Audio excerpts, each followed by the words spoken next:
സെഷനിലേക്ക് വന്നിരിക്കുന്ന അവർക്കും സ്വാഗതം പറയാണ്. ഞാൻ പ്രതിലിപി ടീമിനെ റെപ്രസെന്റ് ചെയ്തുകൊണ്ട് അഞ്ജനയാണ്. അപ്പോൾ നമ്മളെ ഇന്നലത്തെ സെഷനിൽ പറഞ്ഞു വെച്ചിരുന്നത് എന്താണ്? ഇന്നത്തെ സെഷനിൽ നമ്മൾ കാണാൻ പോകുന്നത് പ്രതിലിപിയിൽ ട്രെൻഡിങ് ആയിട്ടുള്ള ടോപ്പിക്കുകൾ എന്തൊക്കെയാണ്, അല്ലെങ്കിൽ ഏതൊക്കെ ടോപ്പിക്കുകളിൽ കഥകൾ എഴുതിയിട്ടാണ് നിങ്ങൾക്ക് കൂടുതൽ വായനക്കാരെ നേടാൻ കഴിയുക എന്നതിനെ കുറിച്ചായിരുന്നു. അതാണ് നമ്മൾ ഇന്നത്തെ സെഷനിൽ നോക്കാൻ പോകുന്നത്. ഇപ്പോൾ നമുക്ക് ആദ്യത്തെ ഒരു ടോപ്പിക് ആയിട്ടുള്ള, അല്ലെങ്കിൽ കൂടുതൽ വായനക്കാര് വായിക്കാൻ ഇഷ്ടപ്പെടുന്ന ഒരു ടോപ്പിക്കിനെ കുറിച്ച് നോക്കാം. അതാണ് പുനർജന്മത്തിലെ പ്രണയം എന്നുള്ള ടോപ്പിക്. നമുക്കറിയാം, നമുക്ക് എല്ലാവർക്കും പ്രിയപ്പെട്ട ഒരു സിനിമയാണ് മഗധീര എന്നുള്ള സിനിമ. അതില് നമുക്കറിയാം, അതിൽ വരുന്ന ടോപ്പിക് എന്ന് പറയുന്നത് നായികയും നായകനും ഒരു അവർക്കൊരു പൂർവ്വകാലം ഉണ്ടായിരുന്നു. അവര് പുനർജന്മത്തില് ഒരു ഒന്നിക്കുകയില്ലേ എന്നുള്ളതിനെ കുറിച്ചാണ് ആ കഥ വരുന്നത്. അപ്പൊ നമുക്ക് ആ കഥ ശ്രദ്ധിച്ചാൽ തന്നെ മനസ്സിലാകും. അതില് അവരുടെ ആ പ്രണയകഥ മാത്രല്ല, ഒരു ചരിത്രം കാണിക്കുന്നുണ്ട്. അതുപോലെ ഒരു വില്ലൻ വരുന്നുണ്ട്, അവർക്കൊരു ബാക്ക്ഗ്രൗണ്ട് സ്റ്റോറി വരുന്നുണ്ട്, ഒരു റിവെഞ്ച് പോലെ വരുന്നുണ്ട്, വില്ലന്റെ ക്രൂരത അതിൽ കാണിക്കുന്നുണ്ട്. അങ്ങനെ പല പല എലമെന്റ്സ്, ഘടകങ്ങൾ ചേർന്നിട്ടാണ് ആ കഥ നമുക്ക് പ്രേക്ഷകർക്ക് ഭയങ്കര പ്രിയപ്പെട്ടതായി മാറുന്നത്. അതുപോലെ നിങ്ങൾക്ക് ഒരു പുനർജന്മവുമായിട്ട് ബന്ധപ്പെട്ട ഒരു കഥ എഴുതാവുന്നതാണ്. അതിൽ നിങ്ങൾക്ക് കൊണ്ടുവരാൻ ആഗ്രഹിക്കുന്ന ചില ഘടകങ്ങളും അപ്ലൈ ചെയ്യാൻ കഴിയുന്നതാണ്. അപ്പോൾ നമുക്ക് നോക്കുകയാണെങ്കിൽ അതുപോലെ തന്നെയുള്ള ഒരു പ്രശസ്തമായിട്ടുള്ള ഒരു മൂവിയാണ് ഓം ശാന്തി ഓം. ഈ മൂവി നമ്മൾ പരിശോധിക്കുമ്പോൾ നമുക്ക് കാണാൻ കഴിയുന്നതാണ്. അതിലും കാണിക്കുന്നത് ഒരു പുനർജന്മം. ആ പുനർജന്മം തന്നെ വെറൈറ്റി രീതിയിലാണ് അവർ അവതരിപ്പിക്കുന്നത്. അതുകൊണ്ട് തന്നെയാണ് അത് പ്രേക്ഷക ശ്രദ്ധ ഏറെ പിടിച്ചു പറ്റിയത്. അതുപോലെ തന്നെ നിങ്ങൾക്കും നിങ്ങളുടെ സർഗാത്മകതയ്ക്ക് അനുസരിച്ച് ഈ ഒരു പുനർജന്മം എന്നുള്ള കോൺസെപ്റ്റ് ഇഷ്ടമുള്ള രീതിയിൽ എഴുതാൻ കഴിയുന്നതാണ്. അപ്പോ ഇതിൽ തന്നെ നിങ്ങൾ കഥ എഴുതുമ്പോൾ ശ്രദ്ധിക്കുക. അതില് പുതിയ കാലം പഴയ കാലം ചില സമയത്ത് കണ്ടിട്ടുള്ളത്, രചയിതാക്കൾ എഴുതുമ്പോൾ തന്നെ അതിൽ ചില ഭാഗങ്ങളിൽ പ്രേക്ഷകർക്ക് കണക്ട് ചെയ്യാൻ പറ്റാത്ത രീതിയിൽ ചില ഭാഗങ്ങൾ വരും. അപ്പോ രചയിതാവ് എന്ത് ശ്രദ്ധിക്കണം എന്ന് വെച്ചാൽ, നമുക്ക് ഒരു വായനക്കാരൻ എന്നുള്ള രീതിയിൽ വായിക്കുമ്പോൾ ആ പഴയ കാലവും ഇപ്പൊ നടക്കുന്ന കാലവും തമ്മിൽ ബന്ധിപ്പിക്കാൻ വായനക്കാർക്ക് കഴിയുന്ന രീതിയിലല്ലേ താൻ എഴുതുന്നതെന്ന് ശ്രദ്ധിക്കണം. ഇതുവഴി പ്രേക്ഷകർക്കും കൂടുതലായിട്ട് ആ കഥ മനസ്സിലാക്കാനും അതുപോലെ തന്നെ കണക്ട് ചെയ്യാനുമായിട്ട് സാധിക്കുന്നതാണ്. അതുപോലെ തന്നെ ഈ കഥകൾ എഴുതുമ്പോൾ ജസ്റ്റ് ഒരു പ്രണയകഥ മാത്രമായിട്ട് മാറ്റാതെ അതിലും സഹകഥാപാത്രങ്ങൾ കൊണ്ടുവരാം, അവർക്കൊരു കഥ കൊണ്ടുവരാം. അങ്ങനെ പരസ്പരം ബന്ധിപ്പിച്ച് ഡോട്ടുകളായിട്ട് നമുക്ക് പതുക്കെ പതുക്കെ കഥ ഡെവലപ്പ് ചെയ്യാൻ കഴിയുന്നതാണ്. അതുപോലെ തന്നെ ഇതില് വഞ്ചന, പശ്ചാത്താപം, പ്രതികാരം അങ്ങനത്തെ കുറച്ച് ഘടകങ്ങൾ കൊണ്ടുവരുമ്പോൾ ഇപ്പൊ കഥാപാത്രങ്ങൾ ഓരോ അനുഭവങ്ങളിലൂടെ മുന്നോട്ട് പോകുമ്പോൾ പ്രേക്ഷകരും, അതായത് ഓരോ വായനക്കാരും അതോടൊപ്പം തന്നെ അവർക്കും ആ ഫീലിങ്സ് വരുന്നതാണ്. അതോടൊപ്പം അവരെ അത് കൂടുതൽ കൂടുതൽ ഭാഗങ്ങൾ വായിക്കാനായിട്ട് പ്രേരിപ്പിക്കുന്നതുമാണ്. ഇനി നമുക്ക് അതുപോലെ തന്നെയുള്ള ഈ പുനർജന്മത്തിലെ പ്രണയം എന്നുള്ള രീതിയിലുള്ള കഥ നമുക്കൊരു AI ഉപയോഗിച്ച് നമുക്ക് എങ്ങനെ ഡെവലപ്പ് ചെയ്യാം, അല്ലെങ്കിൽ അത് തരുന്ന കുറച്ച് ഭാഗങ്ങൾ നമുക്ക് നോക്കാം. അതായത് പ്രതികാരത്തിന്റെയും മോചനത്തിന്റെയും പാതയായിട്ട് ഒരു കഥ നോക്കാം. അതിലെങ്ങനെയാന്ന് വെച്ച് കഴിഞ്ഞാൽ, ഒരു കഥയെ നമ്മൾ എടുക്കുകയാണെങ്കിൽ അതിൽ കാമുകന്റെ ചതിയിൽ മനം നൊന്ത് നായിക മരിക്കുകയാണ്. ആ നായിക തന്നെ ഒരു പുനർജനിക്കുകയാണ്. ആ പുനർജനിക്കുമ്പോൾ ഈ നായികയെ ചതിച്ചിട്ടുള്ള വഞ്ചകരെ എങ്ങനെ പുറത്തു കൊണ്ടുവരുന്നു, തന്നെ അപ്പോഴും സഹായിച്ചുകൊണ്ടിരുന്ന, തന്നെ ആ മുൻ ജന്മത്തിൽ സഹായിച്ചുകൊണ്ടിരുന്ന, അല്ലെങ്കിൽ തനിക്ക് വേണ്ടിയിട്ട് നിലകൊണ്ടിരുന്ന ആൾക്കാരെ പ്രൊട്ടക്ട് ചെയ്യും. അതോടൊപ്പം തന്നെ ഈ വഞ്ചകരെ എങ്ങനെ പുറത്തു കൊണ്ടുവരുന്നു എന്നുള്ള രീതിയിൽ നമുക്ക് കഥ മുന്നോട്ട് കൊണ്ടുപോകാൻ കഴിയുന്നതാണ്. അതിലെ പ്രണയഘടകങ്ങളായിട്ട് ഇപ്പൊ ഒരു എക്സാമ്പിൾ ആയിട്ട് നമ്മൾ പറയുകയാണെന്നുണ്ടെങ്കിൽ, പഴയ ജന്മത്തില് നായിക ഒരാളെ പ്രേമിച്ചിരുന്നു. അയാൾ നായികയെ വഞ്ചിക്കുകയാണ് ക്രൂരായി. അങ്ങനെ നായിക മനംനൊന്ത് മരിച്ചു. പക്ഷെ ആ സമയത്തും നായികയെ ആത്മാർത്ഥമായി സ്നേഹിച്ചിരുന്ന മറ്റൊരു നായകൻ കൂടി ഉണ്ടായിരുന്നിരിക്കാം. പക്ഷെ ആ സമയത്ത് മനസ്സിലാക്കാതെ പോയ പ്രണയം നായിക പുനർജന്മത്തിലായിരിക്കാം മനസ്സിലാക്കുന്നത്. അങ്ങനെയും നമുക്ക് കുറച്ച് എലമെന്റ്സ് കൊണ്ടുവരാൻ കഴിയുന്നതാണ്. അതുകൊണ്ട് തന്നെ ഇനി എന്തുകൊണ്ട് ഈ കഥകൾ പ്രതിലിപിയിൽ വിജയിക്കുന്നു എന്ന് നമ്മൾ നോക്കുകയാണെന്നുണ്ടെങ്കിൽ, ഇത്തരം കഥകളിൽ കൂടുതൽ കൂടുതൽ ഘടകങ്ങൾ, അതായത് വായനക്കാർ വായിക്കാൻ ഇഷ്ടപ്പെടുന്ന രീതിയിലുള്ള ഘടകങ്ങൾ ഈ എഴുത്തുകാർക്ക് കൊണ്ടുവരാനുള്ള ചാൻസുകൾ കൂടുതലാണ്. അതുകൊണ്ട് തന്നെ ഈ സാധ്യതകൾ കൂടുന്നതനുസരിച്ച് കൂടുതൽ വായനക്കാരെ നിങ്ങൾക്ക് ലഭിക്കുന്നതാണ്. ഇനി അടുത്തൊരു ടൈപ്പ് നോക്കുകയാണെങ്കിൽ പ്രണയനഷ്ടത്തിന്റെയും വീണ്ടെടുക്കലിന്റെയും പാത. അതായത് ഒരു നായികയുണ്ട്, ആ നായികയ്ക്ക് തന്റെ പ്രണയം നഷ്ടപ്പെടാണ് ഒരു ജന്മത്തില്. എന്നാൽ മറുജന്മത്തില് നായിക ഈ പ്രണയം എങ്ങനെ വീണ്ടെടുക്കുന്നു, അല്ലെങ്കിൽ ആ ഒരു നഷ്ടപ്രണയം എങ്ങനെ തിരിച്ചെടുക്കുന്നു എന്നുള്ളതായിരിക്കാം കഥ എന്ന് പറയുന്നത്. അങ്ങനെ ഇവർ ഈ നായിക ഈ തന്റെ താൻ പ്രണയിച്ചിരുന്ന ആളുമായിട്ടുള്ള തെറ്റിദ്ധാരണകൾ മാറ്റി വീണ്ടും എങ്ങനെ ആ ആളോടൊപ്പം ഒന്നിക്കുന്നു, അല്ലെങ്കിൽ എങ്ങനെയാണ് ഈ തെറ്റിദ്ധാരണകൾ മാറ്റുന്നത്, അങ്ങനെ അതിൽ കുറച്ച് കുടുംബപരമായിട്ടുള്ള കാര്യങ്ങളും, അതായത് ചിലപ്പോൾ കുടുംബങ്ങൾ തമ്മിലുള്ള വഴക്കായിരിക്കാം, അല്ലെങ്കിൽ കുടുംബാംഗങ്ങൾ തമ്മിലുള്ള വഴക്ക്, അങ്ങനെ ആ പല വഴക്കുകളും അങ്ങനത്തെ കുറച്ച് ഘടകങ്ങളും കൂടി കൊണ്ടുവരുമ്പോൾ വായനക്കാർക്ക് ആസ്വാദ്യത കൂട്ടാൻ കഴിയും. അതുപോലെ തന്നെ എന്തുകൊണ്ട് ഇത്തരം കഥകൾ പ്രതിലിപിയിൽ വിജയിക്കുന്നു എന്ന് നമുക്ക് നോക്കുകയാണെങ്കിൽ, ഇത്തരം കഥകൾക്ക് വൈകാരികത കൂടുതലായിരിക്കും.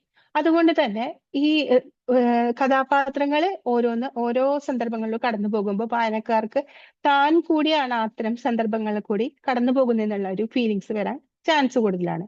ഇത് അവരെ തുടരെ തുടരെ വായിക്കാനും അപ്പോൾ നിങ്ങളുടെ വായനക്കാരുടെ എണ്ണം കൂടാനും കാരണമാവുന്നതാണ്.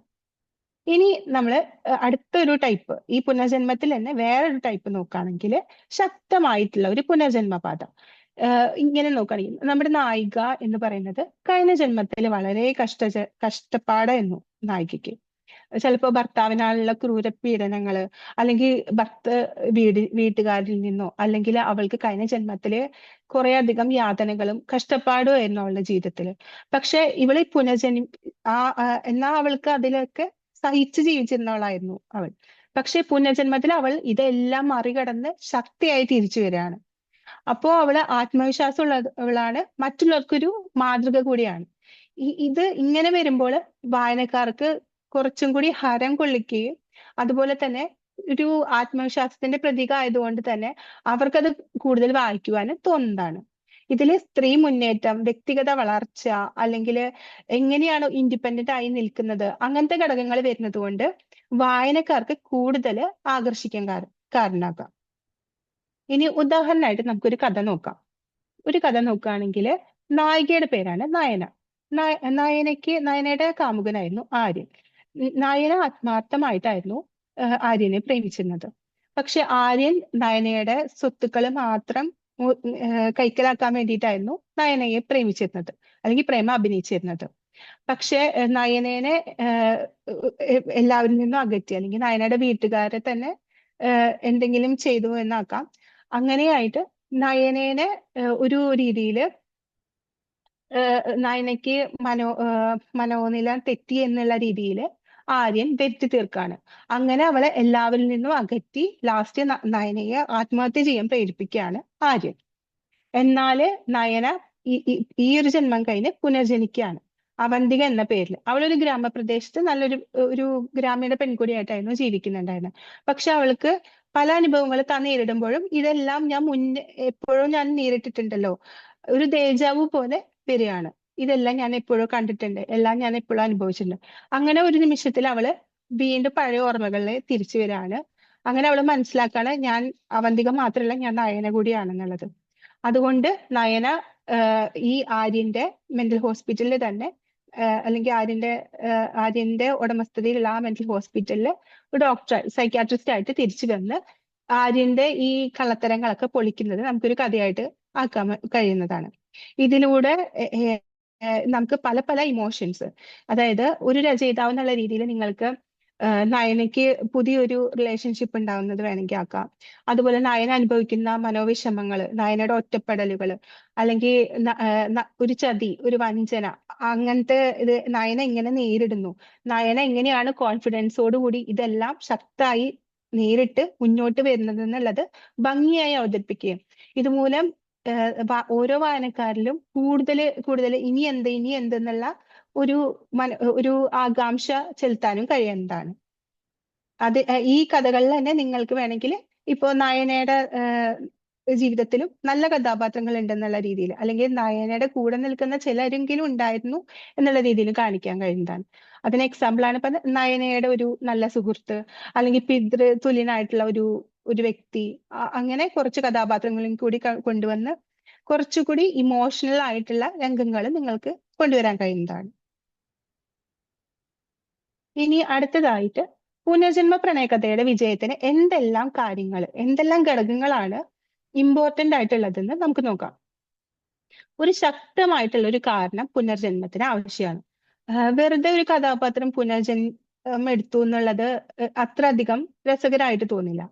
അതിന് പകരം ഒരു ആൾ പുനർജനിക്കുന്നതിന് മുമ്പ് അയാള് ആ പഴയ ജീവിതത്തിലെ ശക്തമായിട്ടുള്ള ഒരു പരാജയം, അല്ലെങ്കിൽ ഒരു ചതി, ഒരു അനീതി, അങ്ങനെ എന്തെങ്കിലും ഒരു സ്ട്രോങ് ആയിട്ടുള്ള ഒരു കാരണം ഉണ്ടാകുമ്പോൾ അത് വായനക്കാരിൽ ഒരു വിഷമമുളവാക്കും. ഇത് അവരെ ഈ കഥാപാത്രം തന്നെ പുനർജന്മം എടുക്കണം എന്നുള്ള ഒരു ആഗ്രഹം ഉണ്ടാക്കാം. അപ്പൊ നിങ്ങൾ പുനർജന്മം എന്നുള്ളൊരു കോൺസെപ്റ്റ് വരുമ്പോ വായനക്കാർക്കും അത് വളരെയധികം സന്തോഷം ഉണ്ടാക്കും. അതുപോലെ തന്നെ നായകൻ ഇപ്പോ കഴിഞ്ഞ ജന്മത്തിൽ അല്ലെങ്കിൽ നായകൻ ഒരു നായിക ഒരു പാവം ഒരു ആളാന്ന് വിചാരിക്കുക. പക്ഷെ പുതിയ ജന്മത്തില് അയാൾ ഒരു സ്ട്രോങ് ആയിട്ടുള്ള ഒരു മനുഷ്യനാവുക, അല്ലെങ്കിൽ ഒരു സ്വതന്ത്രനാണ്. എന്തും കാര്യം ഒരു വിഷമവും ഇല്ലാതെ അല്ലെങ്കിൽ ഒരു പേടിയും ഇല്ലാതെ നേരിടുന്ന ഒരു വ്യക്തിയാക്കി മാറ്റും. അതുപോലെ ഒരു പ്രണയം നമുക്ക് കൊണ്ടുവരാം. റൊമാൻസിന് എപ്പോഴും പ്രതിലിപിയിൽ വായനക്കാർ കൂടുതലാണ്. അതുപോലെ തന്നെ നോക്കുകയാണെങ്കിൽ യുക്തിസഹമായിട്ടുള്ള തീരുമാനങ്ങൾ, പൂർവകഥ പൂർവകഥയിലെ അറിവുകളൊക്കെ നമ്മൾ യുക്തിയോടുകൂടി ഉപയോഗിക്കുക, പരസ്പരം ബന്ധപ്പെടുത്താൻ നോക്കുക. അല്ലാതെ പൂർവ്വജന്മവും ഇപ്പോഴത്തെ ജന്മവും തമ്മിൽ ഒരു ബന്ധമില്ലാതിരിക്കുമ്പോൾ വായനക്കാർക്കും റിലേറ്റ് ചെയ്യാൻ ബുദ്ധിമുട്ടായിരിക്കും. അവർക്കും ഇതൊരു കല്ലുകടിയായിട്ട് ഫീൽ ചെയ്യാം. അടുത്തതായിട്ട് നോക്കുകയാണെങ്കിൽ കുടുംബ സാമൂഹിക നാടകങ്ങൾ, സാദൃശ്യമായിട്ടുള്ള, അതായത് വായനക്കാർക്ക് റിലേറ്റ് ചെയ്യാൻ കഴിയുന്നുള്ള രീതിയിലുള്ള കോൺസെപ്റ്റുകൾ നമ്മൾ കൊണ്ടുവരാം, അല്ലെങ്കിൽ അങ്ങനത്തെ റിയൽ ലൈഫ് സിറ്റുവേഷൻസ് നമ്മൾ കൊണ്ടുവരാം. അപ്പോൾ വായനക്കാർക്ക് എന്റെ ജീവിതത്തിലും ഇങ്ങനെ നടന്നിട്ടുണ്ടല്ലോ, ഞാൻ ഇങ്ങനെ ചെയ്തില്ലല്ലോ, ഈ കഥാപാത്രം ഇങ്ങനെ ചെയ്തല്ലോ, അപ്പൊ അങ്ങനെ ഒരു മനസ്സിൽ തോന്നിയിട്ട് പിന്നെയും പിന്നെയും വായിക്കാൻ തോന്നും. അങ്ങനെ വായിക്കുന്ന വായനക്കാരും ഉണ്ട്. ഇനി അടുത്തതായിട്ട് നോക്കുകയാണെങ്കിൽ പ്രതികാരവും കാവ്യനീതിയും. ഒരു പൂർവ്വ ശത്രുവിനെതിരെ സംതൃപ്തമായിട്ടുള്ള വിജയങ്ങൾ വേണം നമ്മൾ കൊണ്ടുവരാൻ.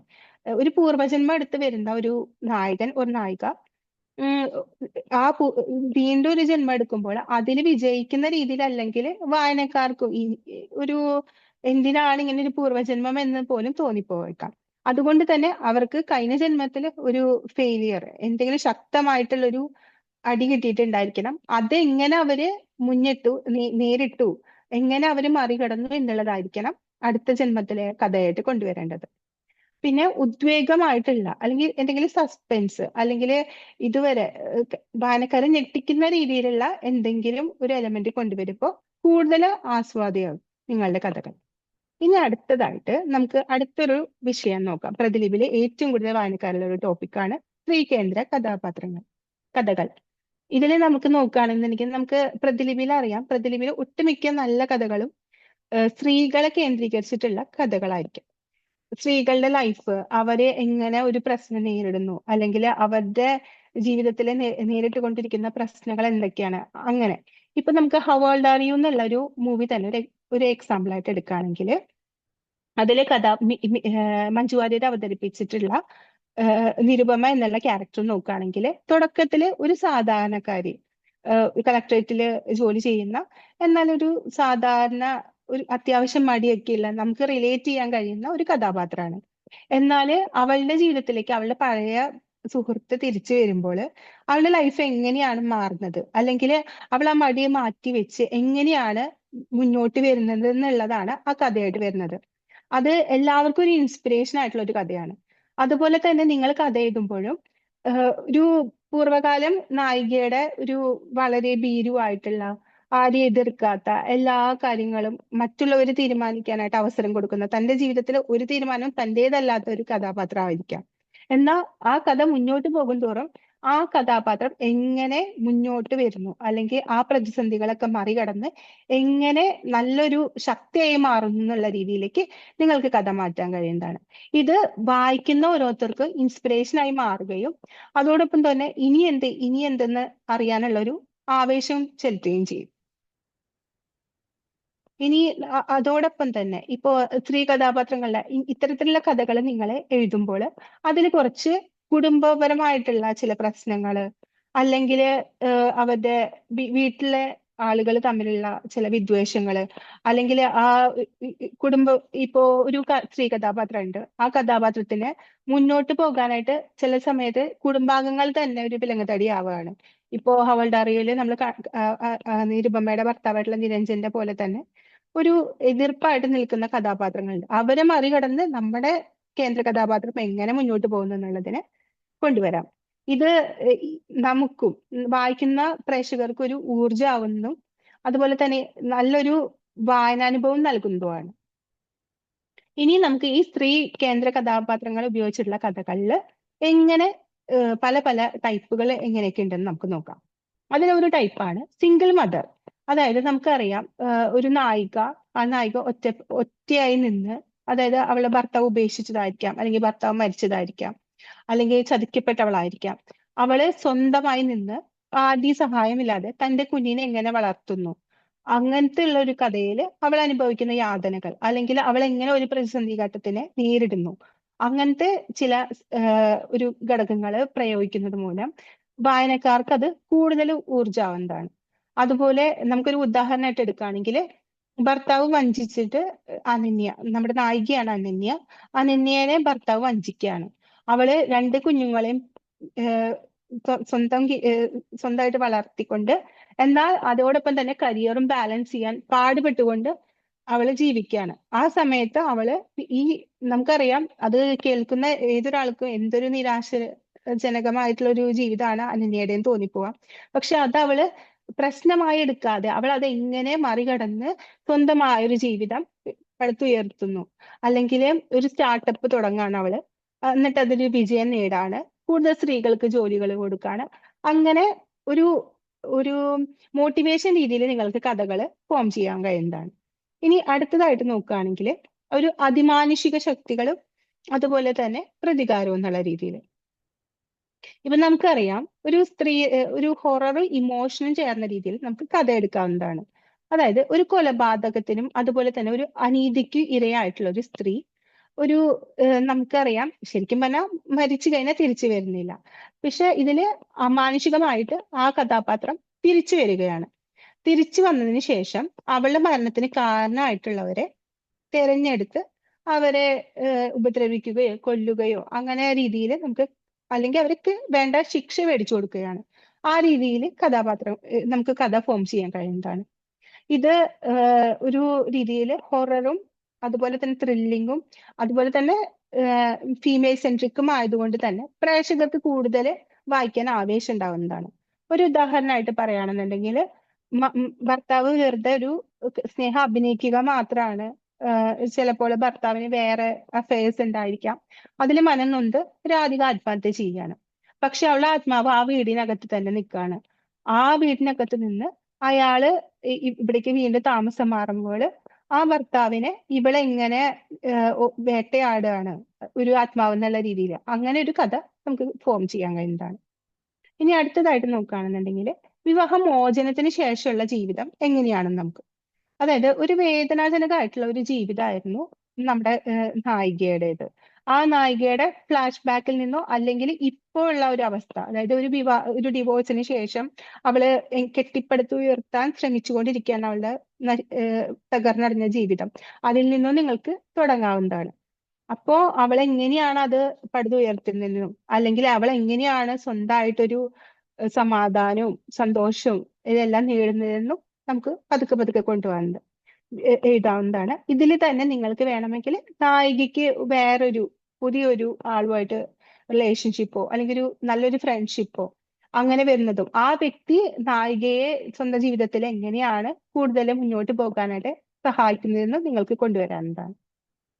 അതിനൊരു ഉദാഹരണമാണ്, വിവാഹമോചനത്തിന് ശേഷം വളരെ വിഷമത്തോടുകൂടി ജീവിച്ചുകൊണ്ടിരുന്ന ഒരു യുവതിയാണ് അനിത. അവള് സ്വന്തമായിട്ടൊരു ജീവിതം വീണ്ടും ഉണ്ടാക്കുന്നതിന് വേണ്ടിയിട്ടായിട്ട് പുതിയൊരു നഗരത്തിലെത്താണ്. അവൾ അവിടെ ഒരു പുസ്തകശാല തുടങ്ങുകയാണ്, ഒരു ബുക്ക് സ്റ്റാൾ എന്നുള്ള രീതിയിൽ. അവിടെ അവള് പുതിയൊരു നഗരമായതുകൊണ്ട് തന്നെ കാണുന്ന മുഖങ്ങളും പുതിയതാണ്. അതുകൊണ്ട് തന്നെ ആ പുതിയ വ്യക്തികളുമായിട്ട് അവള് പരിചയം ഉണ്ടാവുകയാണ്. പുതിയ വ്യക്തികൾ അവർ മീറ്റ് ചെയ്ത് പുതിയ അനുഭവങ്ങള്, പുതിയ ചിന്തകള്, അങ്ങനെ പുതിയതായിട്ട് അനിതയ്ക്ക് ഉണ്ടാവുന്ന ആ ഒരു അനുഭവങ്ങളിലൂടെ തന്നെ നമുക്ക് കഥ മുന്നോട്ട് കൊണ്ടുപോകാൻ കഴിയുന്നതാണ്. അങ്ങനെ അവൾ നേടുന്ന ഒരു ആത്മവിശ്വാസവും സ്വാതന്ത്ര്യവും അതുപോലെ അവളുടെ അനുഭവങ്ങളും പ്രേക്ഷകർക്ക് നല്ല ഇഷ്ടപ്പെടാൻ കാരണമാവുന്നതാണ്. ഇനി ഇതിലെ സ്ത്രീ കഥകളുടെ വിജയത്തിനുള്ള കാര്യങ്ങൾ അല്ലെങ്കിൽ നമ്മൾ ശ്രദ്ധിക്കേണ്ട പ്രധാനപ്പെട്ട കാര്യങ്ങൾ എന്താണെന്ന് വെച്ചാൽ, ഒന്ന് കരുത്തുറ്റ നായികയായിരിക്കണം, മാറ്റങ്ങൾ ഉൾക്കൊള്ളുന്നവളായിരിക്കണം, സ്വതന്ത്രയായിരിക്കണം, മറ്റുള്ളവര് നായികയുടെ ജീവിതത്തിൽ തീരുമാനം എടുക്കുന്നവളായിരിക്കരുത്. അവൾ സ്വതന്ത്രയായി ചിന്തിച്ച് ഒരു പ്രാക്ടിക്കൽ ആയിട്ടുള്ള ഒരു സ്ത്രീ ആയിരിക്കണം. ഒരു അബലയായ സ്ത്രീയെക്കാളും വായനക്കാർ എപ്പോഴും വായിക്കാൻ ഇഷ്ടപ്പെടുക സ്വതന്ത്രമായി ചിന്തിക്കുന്ന, അല്ലെങ്കിൽ വളരെ ദൃഢമായിട്ട് നല്ല സ്ട്രോങ് ഡിസിഷൻസ് എടുക്കുന്ന ഒരു നായികയായിരിക്കും.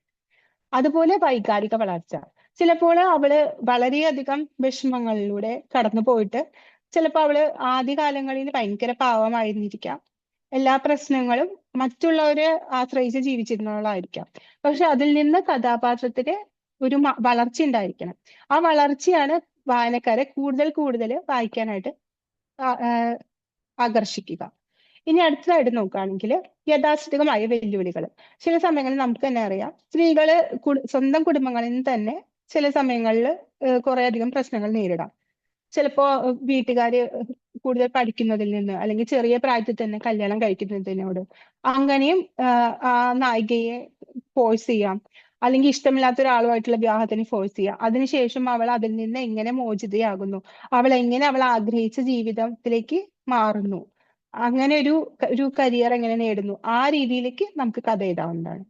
ഇനി പ്രോത്സാഹന സംവിധാനം അതിൽ നിർബന്ധമാണ്. അതായത് നായികയ്ക്ക് കൂട്ടായിട്ട്, നായികയുടെ ഈ സ്വതന്ത്രമായ ചിന്തകളിൽ കൂട്ടായിട്ട് സുഹൃത്തുക്കളോ കുട്ടികളോ, ഇപ്പോ ഡിവോഴ്സി ആയിട്ടുള്ള ഒരു സ്ത്രീ ആണെങ്കിൽ അവളുടെ കുട്ടികള്, അവളെ പ്രോത്സാഹിപ്പിക്കുന്ന ഏതെങ്കിലും കഥാപാത്രങ്ങളെ നമുക്ക് ആ കഥയിൽ കൊണ്ടുവരാവുന്നതാണ്.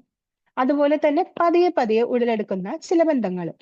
ചിലപ്പോൾ നായിക ഈ പറഞ്ഞ പോലെ വേറൊരു നഗരത്തിൽ വരികയാണ്, ആ നഗരത്തിൽ തന്നെ കണ്ടുമുട്ടുന്ന മറ്റൊരു കഥാപാത്രമായിട്ട് ചിലപ്പോൾ ഒരു ഫ്രണ്ട്ഷിപ്പ് ആയിരിക്കാം, അല്ലെങ്കിൽ ഫ്രണ്ട്ഷിപ്പിനപ്പുറം ഒരു സ്നേഹബന്ധമായിരിക്കാം, ഒരു പ്രണയമായിരിക്കാം, അങ്ങനെ നമുക്ക് കൊണ്ടുവരാവുന്നതാണ്. അങ്ങനെ പിന്നീട് ശാക്തീകരണവും അതുപോലെ നീതിയും. അതായത് അന്തസ്സോടെ നായിക ജീവിക്കുകയാണ്, അതൊക്കെ ഈ നടന്ന പ്രശ്നങ്ങളൊക്കെ എങ്ങനെ നേരിടുന്നു എന്നുള്ള രീതിയിലേക്ക് നമുക്ക് കൊണ്ടുവരാം. അതുപോലെ ഉദ്വേഗഭരിതവും അതുപോലെ വൈകാരികവുമായിട്ടുള്ള ചില നിമിഷങ്ങൾ നമുക്ക് കൊണ്ടുവരാം. വായനക്കാരെ പിടിച്ചു നിർത്താനും ആകർഷിക്കുവാനുമായിട്ട് നമുക്ക് കുറച്ച് ഒരു ഇനി എന്ത് ഈ നായിക ഒരു ആക്സിഡന്റ് മീറ്റ് ചെയ്യാണ്, അല്ലെങ്കിൽ നായികയുടെ ഒരു ഡിവോഴ്സ് ആയിട്ടുള്ള സ്ത്രീയാണ് നമ്മുടെ നായിക. ആ നായികയുടെ മകനെ പെട്ടെന്ന് ഒരു ആക്സിഡന്റ് പറ്റാണ്. അപ്പൊ അവളുടെ കയ്യിൽ പണമില്ല. ആ സമയത്ത് അവളുടെ വീട്ടുകാരും അവളോട് വീട്ടുകാർക്ക് ഇഷ്ടമുണ്ടായിരുന്നില്ല അവളെ ഡിവോഴ്സ് ചെയ്യാനായിട്ട്. ആ സമയത്ത് അതുകൊണ്ട് നായികയുടെ വീട്ടുകാരും കൂടെ നിൽക്കുന്നില്ല. ആ സന്ദർഭത്തിൽ അവൾ എങ്ങനെ ഇനി എന്ത് എന്നുള്ള രീതിയിൽ നമ്മൾ ആ എപ്പിസോഡ് അവസാനിപ്പിക്കുകയാണെങ്കിൽ തീർച്ചയായും വായനക്കാർക്ക് അടുത്തത് എന്താണെന്ന് അറിയാൻ ഒരു ആകാംക്ഷ ഉണ്ടാവും. തീർച്ചയായും അവര് നിങ്ങളുടെ അടുത്ത ഭാഗവും വായിക്കുന്നതാണ്. ഇനി അടുത്തതായിട്ട് നോക്കുകയാണെങ്കിലാണ്, ഇപ്പൊ നമ്മൾ രണ്ട് ടോപ്പിക്കുകളും നോക്കിക്കഴിഞ്ഞു. ഇന്ന് നമുക്ക് മൂന്നാമത്തെ ടോപ്പിക്കിലേക്ക് പോവാം. മൂന്നാമത്തെ ടോപ്പിക്കാണ് ഹൊറർ. അതായത് ഒരു അമാനുഷികമായിട്ടുള്ളൊരു കഥകൾ നോക്കുകയാണ്. അതിനൊരു എക്സാമ്പിൾ ആണ് എസ്ര എന്നുള്ള മൂവി. കോൺജറിങ് ഒക്കെ നിങ്ങൾക്ക് എല്ലാവർക്കും അറിയായിരിക്കും. ഞണ്ണും അതൊക്കെ നല്ലോണം പ്രശസ്തി ആർജിച്ച മൂവീസ് ആണ്. അതിലൊക്കെ നമുക്കറിയാം, എല്ലാ വായനക്കാർക്കും എപ്പോഴും പണ്ടുകാലം തൊട്ടേ ഇഷ്ടമുള്ള ഒരു ടോപ്പിക്കാണ് ഭയാനകമായിട്ടുള്ള ഹൊറർ സ്റ്റോറീസ് എന്ന് പറയുന്നത്. അതില് ഡാർക്ക് മാജിക് അല്ലെങ്കിൽ താന്ത്രിക അങ്ങനത്തെ കഥകളൊക്കെ കൂടുതൽ വായനക്കാരെ ഉള്ളതായിട്ട് നമ്മൾ കാണുന്നുണ്ട്. അതിൽ നമുക്ക് വേണമെങ്കിൽ ഹിസ്റ്റോറിക്കൽ എലമെന്റ്സോ അല്ലെങ്കിൽ ദുരാചാരങ്ങളെ എങ്ങനെയാണ് മറികടക്കുന്നത്, നായകൻ വന്ന് ഒരു നാടിനെ മൊത്തം രക്ഷിക്കുന്നത്, അല്ലെങ്കിൽ ഈ പുരാതന രഹസ്യങ്ങളുടെ ഈ ഒരു ഇതിൽ നിന്ന് ആ രഹസ്യം എങ്ങനെയാണ് കണ്ടുപിടിക്കുന്നത്, അങ്ങനത്തെ ഒരു രീതിയിൽ നമുക്ക് കഥ കൊണ്ടുവരാനുണ്ട്. ആ പ്ലോട്ട് നമുക്ക് അങ്ങനെ ആക്കാവുന്നതാണ്. അതുപോലെ നമ്മുടെ നായകന്റെ ധൈര്യത്തിനെയും അല്ലെങ്കിൽ നായികയുടെ ധൈര്യത്തിനെയും ഒക്കെ നമുക്ക് പതുക്കെ പതുക്കെ ഓരോ സന്ദർഭങ്ങളിലൂടെ അല്ലെങ്കിൽ ഓരോ സംഭവങ്ങളിലൂടെ മെല്ലെ മെല്ലെ വായനക്കാരിലേക്ക് എത്തിക്കാൻ കഴിയുന്നതാണ്. ഇതില് പ്രണയം അതുപോലെ കുടുംബ ബന്ധങ്ങളുടെ ആ ഒരു എലമെന്റ് കൂടി കൊണ്ടുവരാണെങ്കിൽ കൂടുതൽ വായനക്കാർക്ക് ഇഷ്ടപ്പെടാൻ കാരണമാവും. എന്നാൽ ഒരു കാര്യം ആലോചിക്കുക, ഈ ഹൊറർ കഥകൾക്ക് ഒരു സെപ്പറേറ്റ് ഫാൻസ് ഉള്ളത് കൊണ്ട് തന്നെ സാധാരണ പ്രണയ കുടുംബ കഥകളിൽ നിന്ന് ഇത് വ്യത്യസ്തമായിട്ട് നിലനിൽക്കുന്നതാണ്. ഇനി ഒരു ഉദാഹരണമായിട്ട് പറയുകയാണെന്നുണ്ടെങ്കിൽ എല്ലാവരും ഉപേക്ഷിച്ച ഒരു ശ്മശാന പ്രദേശം ഉണ്ടെന്ന് വിചാരിക്കാം. അവിടെ ഒരു കുറച്ച് വിദ്യാർത്ഥിനികൾ ഒരു പഴയ ഒരു കൊട്ടാരം അവിടെയാണ് ഉറങ്ങാൻ താമസിക്കുന്നത്. അതിനെക്കുറിച്ച് ഗവേഷണത്തിനായിട്ട് വന്ന വിദ്യാർത്ഥികളാണ്. അവിടെ ഒരു പഴയ ഒരു കൊട്ടാരത്തിൽ താമസിക്കുകയാണ്. പക്ഷെ രാത്രി 12 മണിക്ക് ശേഷം അവർ ഓരോരുത്തരും വേറൊരു വ്യക്തിയായിട്ട് മാറാൻ തുടങ്ങുകയാണ്. പക്ഷെ അവർക്ക് ആർക്കും ഓർമ്മയില്ല അവരെ ആ വ്യക്തിയായി മാറുന്നു, അല്ലെങ്കിൽ യഥാർത്ഥ വ്യക്തി ആരാണ്, അല്ലെങ്കിൽ ആത്മാവ് ആരാണ്, അത് അവർക്ക് തന്നെ മനസ്സിലാവാത്തൊരവസ്ഥ. അപ്പോ അവര് അന്വേഷിച്ചു വരുമ്പോൾ ഒരു പഴയ കൊട്ടാരത്തിൽ മുമ്പ് ഒരു കൂട്ടക്കൊലപാതകം നടന്നിട്ടുണ്ട്, അതുപോലെ ഇനിയും റിപ്പീറ്റ് ചെയ്യുന്ന അവരറിയാണ്. അതുകൊണ്ട് തന്നെ അവർക്ക് ആ പസില്, ആ ഒരു പ്രശ്നം അത് എങ്ങനെയായിരുന്നു, എങ്ങനെയാണ് ഇതൊന്ന് സോൾവ് ചെയ്യുക എന്നുള്ളത് കണ്ടെത്തുന്നത് നമുക്കൊരു കഥയായിട്ട് എഴുതാൻ കഴിയുന്നതാണ്. ഇനി അതില് വേറൊരു ഉദാഹരണം എടുക്കുകയാണെങ്കിൽ ഒരു പഴയ ബംഗ്ലാവ് ഉണ്ട്. അവിടെ പഴയ ആ ബംഗ്ലാവില് ഒരു പുതിയൊരു എഴുത്തുകാരന് ഒറ്റയ്ക്ക് താമസിച്ച് കുറച്ച് അധികം ആൾക്കാരൊന്നും ഇല്ലാത്തൊരു പ്രദേശത്ത് വന്ന് കഥ എഴുതാനായിട്ട് ഒരു ശാന്തതയോടുകൂടി എഴുതാൻ വേണ്ടി അയാൾ വരികയാണ്. പക്ഷെ അയാൾ വരാൻ നോക്കുമ്പോൾ അയാൾ ഇന്നും എഴുതാണ്. പക്ഷെ എഴുതുമ്പോൾ രാത്രിയാകുമ്പോൾ അയാളുടെ ലാപ്ടോപ്പിൽ ഒരു മരണ വിവരണം ഉള്ള ഒരു ഡയറിയുടെ ഭാഗങ്ങളിൽ ആരോ എഴുതുകയാണ്. നമ്മുടെ നായകൻ നോക്കുമ്പോൾ നായകനല്ല എഴുതുന്നത്. അപ്പോ അതൊരു പിന്നീടാണ് ആ ഓരോ ഡയറി കുറിപ്പിലൂടെയാണ് ഇയാൾ അറിയുന്നത്. അതായത് ആ മുമ്പ് ഒരു എഴുത്തുകാരൻ ഇവിടെ താമസിച്ചിരുന്നു, ആ എഴുത്തുകാരന്റെ ഡയറി കുറിപ്പുകളാണ് അത്. മാത്രമല്ല ആ പഴയ എഴുത്തുകാരൻ മരിച്ചിരിക്കുന്നത് ഒരു സാധാരണ ഒരു മരണമായിരുന്നില്ല, അതൊരു ഭീകരമായിട്ടുള്ള ഒരു ബലിയായിരുന്നു. അയാള് ഇപ്പൊ നമ്മുടെ കഥാനായകന് എഴുത്ത് നിർത്തി കഴിഞ്ഞു കഴിഞ്ഞാൽ ആത്മാവ് എഴുത്ത് നിർത്തിയാല് അയാളായിരിക്കും അടുത്തീര. ആ സമയം എഴുത്ത് തുടർന്നാല് ആത്മാവ് മോക്ഷം നേടുമെന്നും അയാൾ അറിയാണ്. അപ്പൊ അയാൾ ഇതിൽ നിന്ന് എങ്ങനെയാണ് രക്ഷപ്പെടുന്നത് എന്നുള്ളത് നമുക്കൊരു പ്ലോട്ടായിട്ട് എടുക്കാം. ആ രീതിയിൽ നിങ്ങൾക്ക് പതിയെ പതിയെ കഥാപാത്രങ്ങളും സന്ദർഭങ്ങളും സംഭവങ്ങളും ആവശ്യാനുസൃതം ചേർത്ത് ഒരു വായനക്കാർക്ക് ആസ്വദിക്കുന്ന രീതിയിൽ മാറ്റാൻ കഴിയുന്നതാണ്. ഇനി ഈ നമ്മൾ പറഞ്ഞിട്ടുള്ള ഈ ഹൊറർ കഥകളുടെ വിജയത്തിനുള്ള ചില എലമെന്റ്സ് നമുക്ക് നോക്കാം. ഒന്ന്, ധൈര്യശാലിയായിട്ടുള്ള ഒരാളായിരിക്കണം നമ്മുടെ കഥാനായകനോ, അല്ലെങ്കിൽ ഇപ്പൊ ഒരു ഗ്രൂപ്പായിട്ടുള്ള കഥാപാത്രങ്ങളാണ് നമ്മൾ തിരഞ്ഞെടുക്കുന്നത്. അതായത് ഇപ്പോ ഒരു കുറെ കൂട്ടുകാര് എല്ലാരും ചേർന്ന് വരുന്നത്. അപ്പൊ അതിൽ രണ്ടു മൂന്ന് കഥാപാത്രങ്ങളെങ്കിലും കുറച്ച് ധൈര്യശാലി ആയിട്ടുണ്ടെങ്കിലാണ് ആ ഒരു മിസ്റ്ററി സോൾവ് ചെയ്യാനായിട്ട് ഒരാൾ ഉണ്ടാവുള്ളൂ. അപ്പോ നമ്മൾ കുറച്ച് കഥാപാത്രങ്ങളെങ്കിലും ധൈര്യശാലിയായിട്ട് മാറ്റുക. അതുപോലെ തന്നെ ഒറ്റപ്പെട്ട വീടുകളും ശപിക്കപ്പെട്ട ഗ്രാമങ്ങളും അങ്ങനത്തെ കുറച്ച് പേടിപ്പെടുത്തുന്ന അല്ലെങ്കിൽ ഒരു മിസ്റ്ററി ഫീല് വരുത്തുന്ന എന്തെങ്കിലും ഘടകങ്ങൾ കൊണ്ടുവരിക. അതുപോലെ തന്നെ ഡാർക്ക് മാജിക് അല്ലെങ്കിൽ താന്ത്രികം, വിചിത്രമായിട്ടുള്ള ആചാരങ്ങൾ അതൊക്കെ ഫോളോ ചെയ്യുന്ന ചില ഗ്രാമങ്ങളോ വീടുകളോ അങ്ങനെ പ്രദേശങ്ങളോ അങ്ങനെ എന്തെങ്കിലും നിങ്ങൾക്ക് കൊണ്ടുവരാവുന്നതാണ്. ഇനി പ്രധാന കഥാപാത്രത്തിന് പേടിയുണ്ടെങ്കിലും ഇപ്പോ ചില സമയങ്ങളിൽ കഥാപാത്രങ്ങൾ ആദ്യ സമയത്ത് അവർ പേടിയുള്ളവരായിരിക്കാം. ഇനി എങ്ങനെ നേരിടും എന്ന് പേടിയുള്ള ഒരു കഥാപാത്രം അതിനെല്ലാം മറികടന്നുകൊണ്ട് പിന്നീട് ഇതെല്ലാം നേരിട്ട് ഈ ഒരു മിസ്റ്ററി സോൾവ് ചെയ്യാണ്. ഇപ്പൊ ഒരു നാട് മൊത്തം ശപിക്കപ്പെട്ടിട്ടുള്ളതാണെങ്കിൽ ആ ശാപം എങ്ങനെ മോചിതാക്കുന്നു. ഇപ്പൊ നമ്മള് സ്ത്രീ എന്നുള്ള കഥയൊക്കെ സിനിമ എടുക്കുകയാണെങ്കിൽ അതിലെ കഥ അങ്ങനെയാണ് വരുന്നത്. നായകൻ അത്ര വലിയ ധൈര്യശാലി ആയിട്ടുള്ള ഒരു കഥാപാത്രം ആവണമെന്നില്ല, പക്ഷെ നായകനാണ് രക്ഷിച്ചെടുക്കുന്നത് ആ ഗ്രാമത്തിന്. ആ രീതിയിൽ നിങ്ങൾക്ക് കൊണ്ടുവരാൻ കഴിയുന്നതാണ്. ഇനി കഴിഞ്ഞ കാലത്ത് നിന്നുള്ള രഹസ്യങ്ങള് എല്ലാം പുറത്തു കൊണ്ടുവന്നിട്ട് എങ്ങനെ മാറ്റുന്നു ഈ രഹസ്യങ്ങൾ. ഇപ്പോ നമ്മൾ റോമൻസ് എന്നുള്ള മൂവി എടുക്കുകയാണെന്നുണ്ടെങ്കിൽ എല്ലാവർക്കും പേടിയായിരുന്നു. അതിലെ കഥാപാത്രങ്ങൾ, അതായത് കുഞ്ചാക്കോ ബോബ്, ബിജു മേനോൻ അവതരിപ്പിച്ച കഥാപാത്രങ്ങളാണ് എങ്ങനെയാണ് ഈ ഒരു ഇവർക്ക് രണ്ടുപേർക്കും പേടിയുണ്ടെങ്കിലും അവരാണ് ആ രഹസ്യം മറ്റുള്ളവരുടെ മുമ്പിൽ വെളിപ്പെടുത്തുന്നത്. ആ രീതിയിൽ. ഇനി സ്നേഹിക്കുന്ന രക്ഷിക്കുക, പ്രതികാരം, അങ്ങനത്തെ എലമെന്റ്സ് ഈ കഥകളിൽ കൊണ്ടുവരാൻ നോക്കുക. അതുപോലെ തന്നെ ഒരു അത്ഭുതങ്ങളെ സൃഷ്ടിക്കുന്ന പോലെ കുറച്ച് അവിടെ ഇവിടെ കഥയിലെ പലയിടങ്ങളിലുമായിട്ട് നിങ്ങൾ ട്വിസ്റ്റുകളും അതുപോലെ തന്നെ പ്രേക്ഷകരെ അത്ഭുതപ്പെടുത്തുന്ന രീതിയിലുള്ള എന്തെങ്കിലും ഘടകങ്ങളും ഉപയോഗിക്കാൻ ശ്രമിക്കുക. ഇനി അവസാനത്തെ ടൈപ്പ് ഒരു ടോപ്പിക്കാണ് ഒരു ഇടത്തരം കുടുംബ പശ്ചാത്തലങ്ങളിൽ നിന്നുള്ള ഫീൽ ഗുഡ് ആയിട്ടുള്ള പ്രണയകഥകൾ. നമുക്കറിയാം പ്രണയകഥകൾക്ക് എപ്പോഴും പ്രേക്ഷകരെ കൂടുതലാണ്, പ്രതിലിപിയിലും കൂടുതലാണ്. അപ്പോ ഒരു ഇടത്തരം കുടുംബ പശ്ചാത്തലങ്ങളിൽ എന്ന് പറയുമ്പോൾ വായനക്കാർക്ക് സ്വന്തം ജീവിതമായിട്ട് നല്ലോണം റിലേറ്റ് ചെയ്യാൻ കഴിയും. അപ്പോ അവര് അവരുടെ പ്രേമകഥയായിട്ടോ അല്ലെങ്കിൽ ഒരു നമുക്ക് ബന്ധിപ്പിക്കാൻ കഴിയുന്ന അല്ലെങ്കിൽ നമ്മൾ വായിക്കാൻ ആഗ്രഹിക്കുന്ന ഒരു കഥയായിട്ട് മാറാവുന്നതാണ്. ഇപ്പൊ നമ്മൾ നോക്കുകയാണെങ്കിൽ 96 നമുക്ക് എല്ലാവർക്കും ഒരുവിധം എല്ലാവരും കണ്ടിട്ടുള്ള മൂവി ആയിരിക്കും എന്ന് പ്രതീക്ഷിക്കുന്നു. അപ്പൊ അതിൽ നോക്കുകയാണെങ്കിൽ ഒരു നഷ്ടപ്രണയത്തിനെ കുറിച്ചാണ് അതിൽ പറയുന്നത്.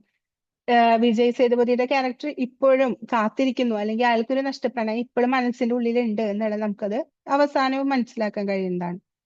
അപ്പോ അതുപോലെ ഇപ്പോ ബാക്കി ഇപ്പൊ നമ്മൾ സാധാരണ ഒരു കുടുംബത്തിന്റെ ഒരു പ്രണയകഥ എന്ന് പറയുമ്പോൾ ഇപ്പൊ നിറം എന്നുള്ള സിനിമ എടുക്കുകയാണെങ്കിൽ അതിൽ നമുക്ക് കാണാൻ പറ്റും. അത് ഇപ്പോ ഇപ്പൊ പലരും വിമർശിക്കുന്നുണ്ടെങ്കിലും പക്ഷെ ഒരു കാലത്ത് എല്ലാവരുടെയും പ്രിയപ്പെട്ട ഒരു മൂവിയാണ്.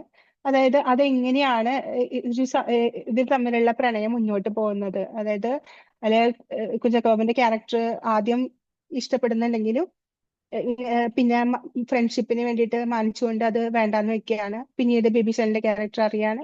ആ രീതിയിൽ നമുക്ക് കഥ മുന്നോട്ട് പോകുന്നതാണ്.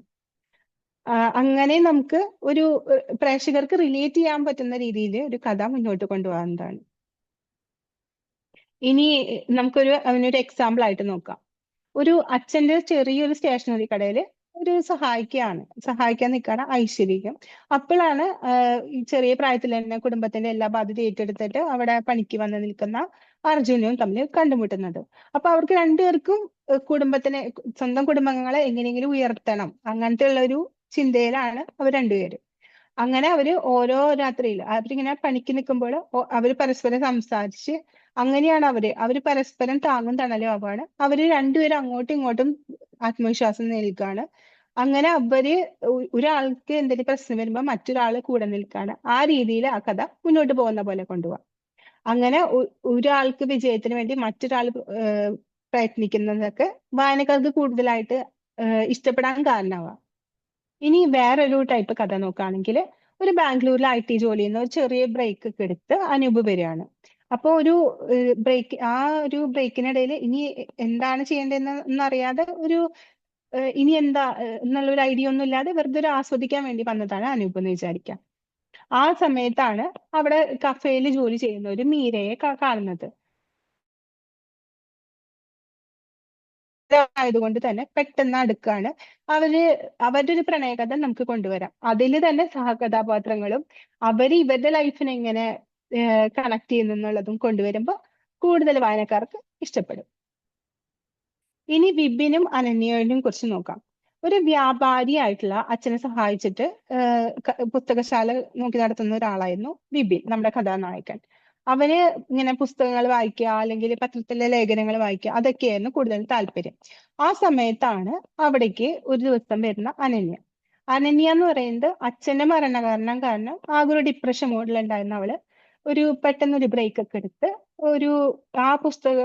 ഒരു അടിക്കുറിപ്പിലൂടെ അവിടേക്ക് എത്താണ്. അപ്പൊ ഒരു പുസ്തകത്തിന്റെ ഒരു അടിക്കുറിപ്പിൽ ഇവൻ വരച്ചിരുന്ന അണ്ടർലൈൻ ചെയ്തിരുന്ന വാചകങ്ങളാവാം. അങ്ങനെ ഇവര് പരസ്പരം കണക്ട് ചെയ്യാണ്. ഇവര് പരസ്പരം സംസാരിച്ചു തുടങ്ങി ഒരു ഇഷ്ടത്തിൽ വരുന്ന രീതിയിൽ നമുക്ക് കഥ മുന്നോട്ട് കൊണ്ടുപോകാം. ഇനി ഇത്തരം ഈ കഥകളിൽ നമ്മൾ പ്രധാനമായിട്ട് ഉപയോഗിക്കേണ്ട ചില ഘടകങ്ങളാണ് യഥാർത്ഥ സംഘർഷങ്ങളും വികാരങ്ങളും ആയിരിക്കണം. അതായത് വായനക്കാർക്ക് സാദൃശ്യം തോന്നണം അവരുടെ ലൈഫുമായിട്ട്. എന്റെ ലൈഫിലും ഇങ്ങനെ സംഭവിച്ചിട്ടുണ്ടല്ലോ. കൂടുതൽ ഒരു റിയലിസ്റ്റിക് ആയിട്ടുള്ള സിറ്റുവേഷൻസ് അല്ലെങ്കിൽ വായനക്കാർക്ക് ബന്ധിപ്പിക്കാൻ കഴിയുന്ന ഒരു സിറ്റുവേഷൻസ് കൊണ്ടുവരുമ്പോൾ തന്നെ വായനക്കാർക്ക് എന്റെ ജീവിതത്തിലും ഇങ്ങനെ നടന്നിട്ടുണ്ടല്ലോ, ഇനി എന്താ ഉണ്ടായത് ഇവരുടെ ലൈഫിൽ, അങ്ങനെ വായിക്കാൻ കൂടുതലായിട്ട് പ്രോത്സാഹിപ്പിക്കും ഈ ഘടകങ്ങൾ.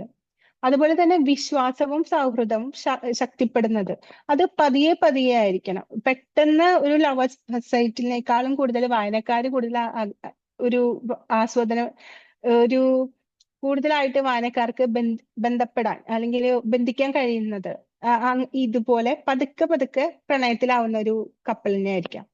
ഇനി പ്രോത്സാഹകരും ഒരു നായകനെ എടുക്കുകയാണെങ്കിൽ ആ നായകന്റെ ലൈഫിൽ ഹെൽപ്പ് ചെയ്യുന്ന കുറച്ച് കഥാപാത്രങ്ങളെ അല്ലെങ്കിൽ നായകന്റെ ലൈഫിൽ നായകൻ മാത്രമല്ല മറ്റു കുറച്ച് കഥാപാത്രങ്ങളെ കൂടി കൊണ്ടുവരാം.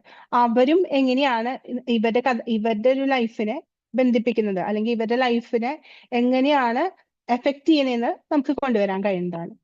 ഇനി അതുപോലെ തന്നെ ഇത് വളരെ പോസിറ്റീവായിട്ട് ഈ കഥകൾ കൊണ്ടുവരാൻ നോക്കുക. പ്രത്യേകിച്ച് പ്രശ്നങ്ങൾ, നമുക്ക് പ്രശ്നങ്ങൾ ഉണ്ടായിരിക്കാം, അത് നല്ല രീതിയിൽ നേരിട്ട് മുന്നോട്ട് പോകുന്ന നായകനെ കൊണ്ടുപോകുക. വളരെയധികം ക്രൂരമായിട്ടുള്ള എലമെന്റ്സ് ഒന്നും ഇതിൽ ചേർക്കാതിരിക്കാൻ ശ്രദ്ധിക്കുക. അതുപോലെ പോസിറ്റീവായിട്ട് തന്നെ ഇവരുടെ ലൈഫ് മുന്നോട്ട് പോകുന്നത് കാണുമ്പോൾ തന്നെ വായനക്കാർക്ക് അത് വളരെയധികം സന്തോഷം ഉണ്ടാക്കും. നായകനും ഒന്നിക്കാത്ത കഥകൾക്കും വായനക്കാരുണ്ട്. എന്നിരുന്നാലും നായകനും ഒന്നിക്കുന്ന അല്ലെങ്കിൽ അവർ സന്തോഷമായി അവസാനം വരെ ജീവിച്ചു എന്ന് കേൾക്കാൻ ആഗ്രഹിക്കുന്ന വായനക്കാരും കൂടുതലാണ്. അപ്പോ ഇങ്ങനത്തെ കുറച്ച് ഊഷ്മളതയും അതുപോലെ തമാശയും ആനന്ദമൊക്കെ പകരുന്ന രീതിയിൽ കഥകൾ കൊണ്ടുവരാൻ നോക്കുക. അപ്പോ ഇന്നത്തെ സെഷനിൽ നമ്മൾ കണ്ടത് പ്രതിലിപിയിലെ ചില ടോപ്പ് ട്രെൻഡിങ് ജേണറുകളായിരുന്നു. പുനർജന്മത്തിലെ പ്രണയം, പിന്നെ സ്ത്രീ കേന്ദ്ര കഥകള്, പിന്നെ ഹൊറർ, പിന്നെ ഒരു ഇടതര കുടുംബങ്ങളിൽ നിന്നുള്ള ഫീൽ ഗുഡ് പ്രണയ കഥകള്. ഇതൊക്കെയാണ് പ്രധാനമായിട്ട് പ്രതിലിപിയിലെ ടോപ്പ് ട്രെൻഡിങ് ആയിട്ടുള്ള ജേണറുകൾ. ഈ ഈ ഒരു വിഷയങ്ങളിൽ കഥ എഴുതുന്നത് മൂലം നിങ്ങൾക്കും കൂടുതലായിട്ട് വായനക്കാരിലേക്ക് എത്താൻ കഴിയുമെന്ന് വിചാരിക്കുകയാണ്. അതുപോലെ തന്നെ ഈ ശക്തമായിട്ടുള്ള വികാരങ്ങൾ, അതുപോലെ വായനക്കാർക്ക് സാദൃശ്യം തോന്നുന്ന അല്ലെങ്കിൽ അവനവന്റെ ജീവിതമായിട്ട് സാധാരണക്കാരുടെ ഭാഷയിൽ കൂടുതലായിട്ട് എഴുതാൻ ശ്രദ്ധിക്കുക. കൂടുതലായിട്ട് അച്ചടി ഭാഷയെക്കാളും കൂടുതൽ വായനക്കാർ വായിക്കാൻ ആഗ്രഹിക്കുക. സ്പെല്ലിംഗ് മിസ്റ്റേക്സ് മാക്സിമം ഒഴിവാക്കാൻ നോക്കുക. ഉദ്ദേശിക്കുന്നത് കൂടുതലായിട്ട് വായനക്കാർക്ക് വായിക്കുമ്പോൾ ഒരു റിലേറ്റ് ചെയ്യാൻ പറ്റുന്ന രീതിയിൽ നമ്മൾ സംഭാഷണം എഴുതാനായിട്ട് ശ്രമിക്കുക. അതുപോലെ തന്നെ കഥാപാത്രങ്ങൾ നേരിടുന്ന പ്രതിസന്ധികള്, സസ്പെൻസുകള്, പതിയെ പതിയെ ഉടലെടുക്കുന്ന ബന്ധങ്ങൾ, ഇതെല്ലാതും വായനക്കാർക്ക് കൂടുതലായിട്ട് ആസ്വാദികരായിട്ട് തോന്നും നിങ്ങളുടെ കഥകൾ. അതുപോലെ തന്നെ കഥ പറച്ചിൽ രീതികൾ ഉണ്ടായിരിക്കാം. ഓരോരുത്തർക്ക് ഓരോ രചയിതാവിന് ഓരോ രീതിയായിരിക്കും ഉണ്ടായിരിക്കുക. ആ രീതികളെല്ലാം കൂടുതൽ വായനക്കാർക്ക് ഇഷ്ടപ്പെടുന്ന രീതിയിൽ മാറ്റാനായിട്ട് ശ്രമിക്കുക. അതുപോലെ തന്നെ ഈ കഥകൾ തന്നെ സൃഷ്ടിപരമായിട്ട് സത്യസന്ധമായിട്ട് ചേർക്കുമ്പോഴാണ് നല്ല കഥകൾ ഉണ്ടാവുന്നത്. ഇപ്പൊ നിങ്ങൾ പഠിച്ചതെല്ലാം ശക്തമായിട്ടുള്ള കഥാപാത്ര വളർച്ച അല്ലെങ്കിൽ എങ്ങനെ ഒരു കഥാപാത്രത്തിന്റെ ജീവിതത്തിൽ ഓരോ ഘടകങ്ങൾ കൊണ്ടുവരാം, അല്ലെങ്കിൽ ആ കഥേനെ എങ്ങനെ ആകർഷകമാക്കാം, അവരെന്തൊക്കെ വെല്ലുവിളികൾ നേരിടാം, അങ്ങനത്തെ ഒരു എലമെന്റ്സ് എന്തൊക്കെ നിങ്ങൾക്ക് കൊണ്ടുവരാം എന്നുള്ളതാണ് ഇത്ര നേരം നമ്മൾ കണ്ടുകൊണ്ടിരുന്നത്. ഇത്തരം ആശയങ്ങൾ രൂപപ്പെടുത്തുമ്പോഴും നിങ്ങൾക്ക് AI ടൂളുകൾ ഉപയോഗിക്കാവുന്നതാണ്. എന്നാൽ ശ്രദ്ധിക്കുക, ഞങ്ങൾ വീണ്ടും വീണ്ടും പറയുകയാണ്, ഒരു കഥ പൂർണ്ണമായിട്ട് എഴുതാനായിട്ട് ഒരിക്കലും AI ടൂൾ ഉപയോഗിക്കാൻ ഞങ്ങൾ പ്രോത്സാഹിപ്പിക്കുന്നില്ല. ഇത് നിങ്ങളെ സഹായിക്കുന്നതിലുപരി നിങ്ങളുടെ കഥകൾ കൂടുതലായിട്ട് മോശമാക്കാനായിരിക്കാം ചിലപ്പോൾ സഹായിക്കുക. അതായത് ചിലപ്പോൾ ഞങ്ങൾ പറഞ്ഞിട്ടുണ്ട്, പ്രാദേശിക ഭാഷയിൽ AI ടൂളുകൾ അത്ര നല്ലതല്ല ലാംഗ്വേജ് തരുന്നത്.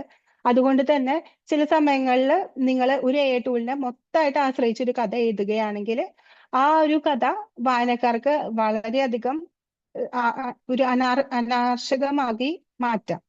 അതായത് കൂടുതലായിട്ട് വളരെയധികം ഒരു കല്ലുകടി ഉണ്ടാക്കുന്ന ഒരു കഥയായിരിക്കും. ഒട്ടും ഇനി എന്തെന്നുള്ള തോന്നലുകൾ ഉണ്ടാക്കാൻ കാരണമാവില്ല. അതുകൊണ്ട് തന്നെ വായനക്കാരൻ പാതി വഴിയിൽ നിങ്ങളുടെ കഥ ഉപേക്ഷിച്ച് മറ്റൊരു കഥയെ തേടിപ്പോകുന്നതാണ്. അതുകൊണ്ട് തന്നെ ഒരിക്കലും ഒരു AI ടൂളിനെ മൊത്തത്തില് ഒരു കഥ മുഴുവനായിട്ട് എഴുതാനായിട്ട് ഉപയോഗിക്കരുതെന്ന് ഞങ്ങൾ പിന്നെയും പറയുകയാണ്. നിങ്ങൾക്ക് എപ്പോഴെങ്കിലും ഒരു റൈറ്റേഴ്സ് ബ്ലോക്കോ അല്ലെങ്കിൽ എന്തെങ്കിലും സംശയങ്ങളോ, ഇപ്പോ ഇന്നലെ പറഞ്ഞ പോലെ ഫാക്ട് ചെക്കിങ്ങിനോ അല്ലെങ്കിൽ ഒരു ഹിസ്റ്റോറിക്കൽ ഇവന്റിനെ കുറിച്ച് അറിയണമെങ്കിലോ അങ്ങനെ നിങ്ങൾക്ക് റെഫറൻസിന് വേണ്ടിയിട്ടും ഈ AI ടൂളുകളെ സഹായം നേടാവുന്നതാണ്. ഒരിക്കലും ഒരു കഥ പൂർണ്ണമായിട്ട് എഴുതാനായിട്ട് ഒരു AI ടൂൾ ഉപയോഗിക്കരുത്. ഇനി ഇപ്പൊ നമ്മള് അവസാനത്തെ സെഷനും കഴിഞ്ഞിരിക്കുകയാണ്. ഇനിയപ്പോ നിങ്ങളുടെ ഊഴാണ്. ഇനി ഈ 4 ദിവസങ്ങളിൽ നിങ്ങൾ നേടിയിട്ടുള്ള എല്ലാ അറിവുകളും ഉപയോഗിക്കുക. പുതിയ പുതിയ കഥകൾ നിങ്ങൾ എഴുതുക. അങ്ങനെ നിങ്ങൾ കുറെ അധികം മാജിക്കുകൾ സൃഷ്ടിക്കട്ടെ എന്ന് ഞാൻ ആഗ്രഹിക്കുകയാണ്. ഞങ്ങൾ ഓരോരുത്തരും ആഗ്രഹിക്കുകയാണ് ഞങ്ങളുടെ ടീമിൽ നിന്ന്. അപ്പോ നിങ്ങൾക്ക് എന്തെങ്കിലും ബുദ്ധിമുട്ടുകൾ നേരിടുകയാണെങ്കിൽ ഞങ്ങളെ അറിയിക്കുക. മലയാള പ്രതിലിപിയിൽ നിങ്ങളെ സഹായിക്കാനായിട്ട് ഇവിടെ തന്നെയുണ്ട്. ഇനി ഈ സെഷനിൽ ഒരു ക്വസ്റ്റ്യൻ തുടങ്ങുന്നതിന് മുമ്പായിട്ട് ഞാൻ ഒരു കാര്യം കൂടി പറയാൻ ആഗ്രഹിക്കുകയാണ്. ഇപ്പോ പല രചയിതാക്കളും ഇപ്പോഴായിട്ട് പുസ്തകമായിട്ട് പബ്ലിഷ് ചെയ്യുമ്പോൾ കഥകൾ പ്രതിലിപിയിൽ നിന്ന് റിമൂവ് ചെയ്ത് കണ്ടു. ഇത് നിങ്ങൾ ചെയ്യേണ്ട ആവശ്യമില്ല. അത് പറയാൻ കാരണം എന്താന്ന് വെച്ച് കഴിഞ്ഞാൽ അത് ഹാർഡ് കോപ്പി, ഇത് സോഫ്റ്റ് കോപ്പിയാണ്. ഈ പ്രതിലിപിയിൽ നിങ്ങളുടെ കഥ ഇരുന്നു എന്നത് വെച്ചിട്ട് നിങ്ങളൊരു പുസ്തകം പബ്ലിഷ് ചെയ്യുമ്പോൾ അത് ഇവിടെ നിന്ന് റിമൂവ് ചെയ്യേണ്ട ആഹ് അങ്ങനെ ഒരു ആവശ്യമില്ല അതിന്. ഇനി എനിക്കറിയില്ല എന്തുകൊണ്ടാണ് നിങ്ങൾ അങ്ങനെ ചെയ്യുന്നതെന്ന്. പക്ഷേ നിങ്ങളെ അറിയാത്തവർക്ക് വേണ്ടിയിട്ട് ഞങ്ങൾ വീണ്ടും പറയുകയാണ്. അങ്ങനെ പുസ്തകമായിട്ട് നിങ്ങൾ പബ്ലിഷ് ചെയ്യുമ്പോൾ പ്രതിലിപി പ്ലാറ്റ്ഫോമിൽ നിന്ന് ആ കഥ റിമൂവ് ചെയ്യേണ്ട കാര്യമില്ല. ഓക്കെ, അപ്പൊ നമുക്ക് ക്വസ്റ്റിനെയർ തുടങ്ങാം. ഇനി ഈ സെഷനെ കുറിച്ച് എന്തെങ്കിലും സംശയം ഉണ്ടെങ്കിൽ നമുക്കിപ്പോ ചോദിക്കാം നിങ്ങൾക്ക്.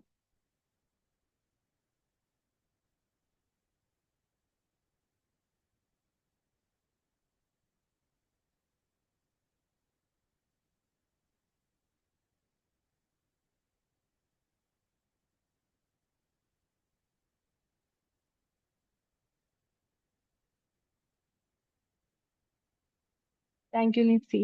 Thank you Ponnoos.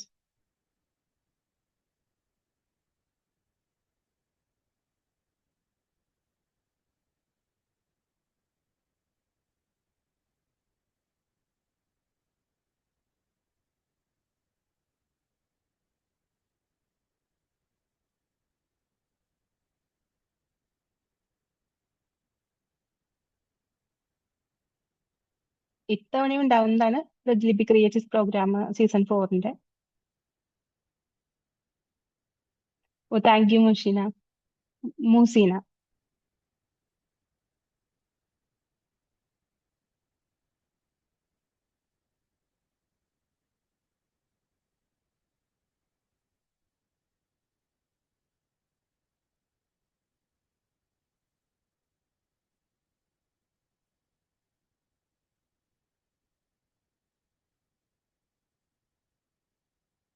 നിങ്ങൾക്ക് ഈ ഇപ്പോ ഈ സെഷനുമായിട്ട് ബന്ധപ്പെടാത്ത എല്ലാ സംശയങ്ങളും പ്രതിലിപി മലയാളത്തിലേക്ക് അയക്കാൻ കഴിയുന്നതാണ്.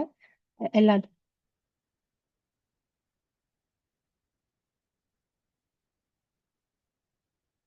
Thank you.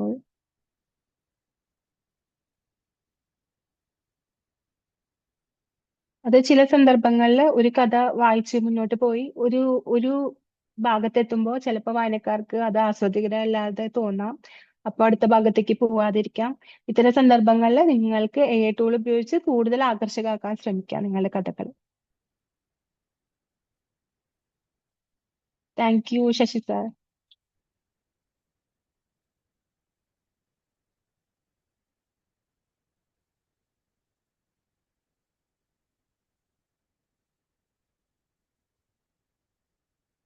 അത് സാരില്ല കേട്ടോ അനു. ഇനി ഇനി AI ടൂളൊക്കെ ഉപയോഗിച്ച് നമുക്ക് കുറച്ച് പ്രോംപ്റ്റ് ഒക്കെ കൊടുത്ത് കുറച്ച് ആശയങ്ങളൊക്കെ നേടി പതുക്കെ എഴുതി തുടങ്ങാം.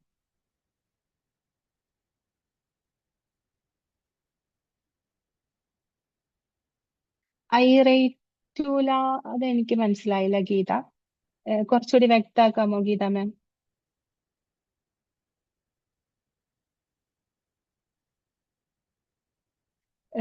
പ്രമോട്ട് ചെയ്യാതില്ലെന്ന് വിഷമിക്കുന്നവർക്ക് വേണ്ടി പറയാണ്.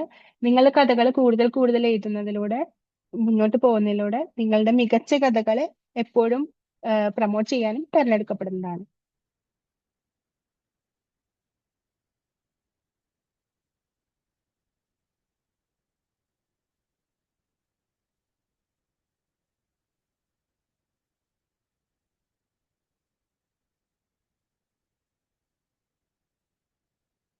സ്റ്റോറിക്ക് വേണ്ടിയിട്ടുള്ള നല്ല പിക്ക് ഇതുപോലെ തന്നെ AI ഉപയോഗിച്ച് ഒരു AI ടൂൾ ഉപയോഗിച്ചിട്ട് നിങ്ങൾക്ക് നിങ്ങളുടെ കഥനെ കുറിച്ചുള്ള കുറച്ച് സമ്മറി കൊടുത്ത ശേഷം നമുക്ക് അതിൽ നിന്ന് തന്നെ നമുക്ക് ഉണ്ടാക്കാൻ കഴിയുന്നതാണ്. അപ്പൊ നമുക്ക് AI ക്രിയേറ്റഡ് ആയിട്ട് ഒരു ഇമേജ് കിട്ടും. അപ്പൊ നിങ്ങൾക്ക് വേണമെങ്കിൽ നിങ്ങളുടെ കഥാപാത്രങ്ങളെ കുറിച്ചിട്ടുള്ള ഡിസ്ക്രിപ്ഷൻസും കൊടുക്കാം. അതായത് കുറച്ച് ആശയങ്ങൾ. ഇപ്പോ പാവപ്പെട്ട വീട്ടിലെ പെൺകുട്ടിയാണ്, അങ്ങനെ പാവപ്പെട്ട വീട്ടിലെ പെൺകുട്ടിയാണ്, നായിക ഭയങ്കര ഒരു CEO ആണ്. ആ രീതിയിൽ നിങ്ങൾക്ക് പ്രോംപ്റ്റ് കൊടുത്ത് അതിനനുസരിച്ചുള്ള ഒരു ഇമേജസ് ക്രിയേറ്റ് ചെയ്തെടുക്കാൻ കഴിയുന്നതാണ്.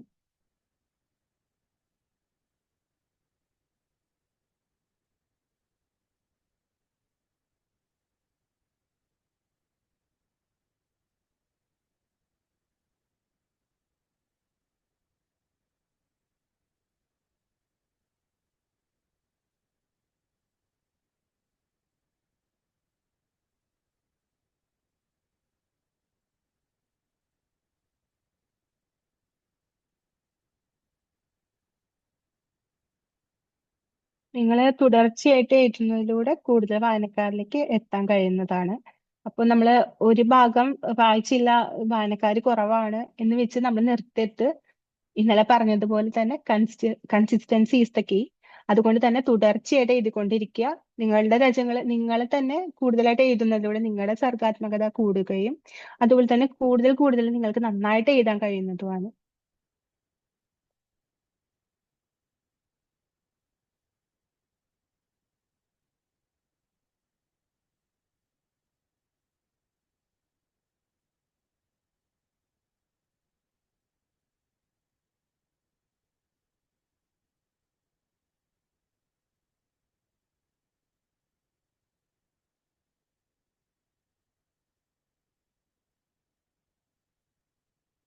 നിങ്ങൾക്ക് ഈ പ്രതിലിപി ക്രിയേറ്റീവ്സ് പ്രോഗ്രാമിനെ കുറിച്ച് കൂടുതൽ അറിയാൻ താല്പര്യമുണ്ടെങ്കിൽ മത്സരങ്ങൾ എന്നുള്ള വിഭാഗമല്ലേ പ്രതിലിപിയിൽ, അവിടെ തന്നെ അതിനെക്കുറിച്ചുള്ള എല്ലാ വിവരങ്ങളും ഞങ്ങൾ കൊടുത്തിട്ടുണ്ട്. അതിൽ നിങ്ങൾക്ക് ഇതിനെക്കുറിച്ച് ഡീറ്റെയിൽ ആയിട്ട് വായിക്കാൻ കഴിയുന്നതാണ്.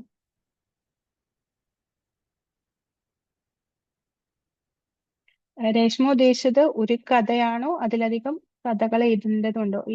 എനിക്കത് മനസ്സിലായില്ല എന്തിനു വേണ്ടിയിട്ടാണ്. Thank you Aishwarya.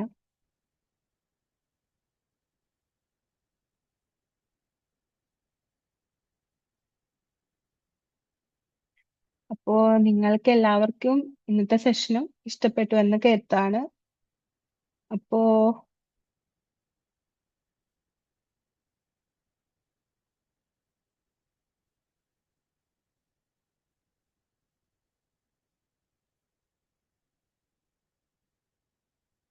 അപ്പോ എല്ലാവർക്കും കൺസിസ്റ്റൻസി ഉണ്ടാകാൻ ഉദ്ദേശിച്ചത് നിങ്ങൾക്ക് കണ്ടിന്യൂസ് ആയിട്ട് ഒരു കഥ തന്നെ എഴുതാം. അല്ലെങ്കിൽ നിങ്ങൾ എഴുതിക്കൊണ്ടിരിക്കുന്ന കഥകൾ എപ്പോഴും, അല്ലെങ്കിൽ ഒരു ദിവസം ഒരു ഭാഗം, ഒരു ദിവസം അല്ലെങ്കിൽ ഒരു 2 ദിവസം കൂടുമ്പോഴെങ്കിലും ഒരു ഭാഗമെങ്കിലും കൊടുക്കാൻ ശ്രമിക്കുക. ഇതിലൂടെ നിങ്ങളുടെ വായനക്കാർക്ക് നിങ്ങളുടെ മേലൊരു വിശ്വാസ്യത വളരാൻ കാരണമാവും. നിങ്ങൾ തുടർച്ചയായി എഴുതും, നിങ്ങളിത് പാതി വഴിയിൽ ഉപേക്ഷിച്ച് പോയില്ല എന്നുള്ളൊരു വിശ്വാസ്യത വന്നാൽ തന്നെ വായനക്കാരുടെ എണ്ണം നിങ്ങൾക്ക് കൂടുന്നതാണ്.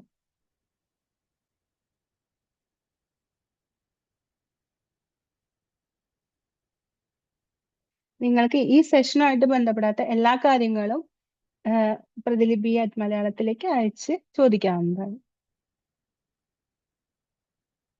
ഇപ്പോ ഇന്നത്തെ സെഷൻ നമുക്ക് ഒന്ന് വൈൻഡപ്പ് ചെയ്യാമെന്ന് തോന്നുന്നു. നിങ്ങൾക്ക് എല്ലാവർക്കും ഈ ക്ലാസ്സുകൾ ഇഷ്ടപ്പെട്ടു എന്ന് കരുതാണ്. അപ്പോ താങ്ക് യു. നിങ്ങൾക്ക് എല്ലാവർക്കും എല്ലാവിധ ഭാവുകങ്ങളും നേരാണ്. എല്ലാവരും വലിയ രചയിതാക്കളായി മാറട്ടെ. നല്ലോണം കണ്ടിന്യൂസ് ആയിട്ട് എഴുതി കൂടുതൽ കൂടുതൽ വായനക്കാരിലേക്ക് എത്താൻ കഴിയട്ടെ. ഈ 4 ദിവസം ഈ ക്ലാസ്സുകളിൽ പങ്കെടുത്ത എല്ലാവർക്കും എന്നെ നന്ദി അറിയിക്കുന്നു. വീണ്ടും ഒരുപാട് വായനക്കാരെയും ഒരുപാട് നല്ല കൃതികളും നിങ്ങളിൽ നിന്നുണ്ടാവട്ടെ എന്ന് ഞങ്ങൾ ആശംസിക്കുന്നു. നന്ദി, നമസ്കാരം.